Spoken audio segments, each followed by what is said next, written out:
Si tu as souvent l'impression de mal t'exprimer, c'est pas parce que tu es nul. Et ce que je vais te dire va sûrement te surprendre. Générique. Coucou tout le monde, moi c'est Laurie Taylor. Alors je me suis donné une année pour devenir une femme élégante et éloquente. Alors si toi aussi tu te reconnais dans cette démarche, n'hésite surtout pas à t'abonner, à liker et à partager. Beaucoup de personnes savent exactement ce qu'elle veut dire, mais quand elles parlent, les mots ne sortent pas comme dans leur tête. Alors elles se disent, je parle mal, je ne suis pas éloquente. Mais le vrai problème ici, ce n'est pas ton intelligence, c'est la pression.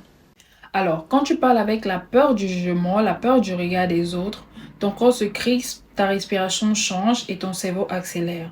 Résultat, tu parles vite, tu te répètes et tu doutes. Et ce n'est pas un défaut, c'est un mécanisme. Pour bien parler, ça ne commence pas par des beaux mots, ça commence quand tu comprends ce qui se passe en toi quand tu parles. À partir du moment que tu comprends ça, tu arrêtes de te battre contre toi-même.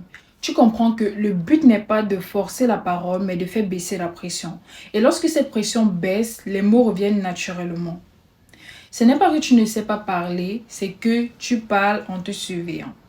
Alors, la vraie solution, ce n'est pas d'apprendre des phrases compliquées, c'est d'apprendre à parler sans toutefois te juger en parlant. Plus tu te donnes le droit d'être imparfait, plus ta parole devient fluide. L'éloquence commence quand tu arrêtes de vouloir bien parler et que tu commences à parler avec sincérité.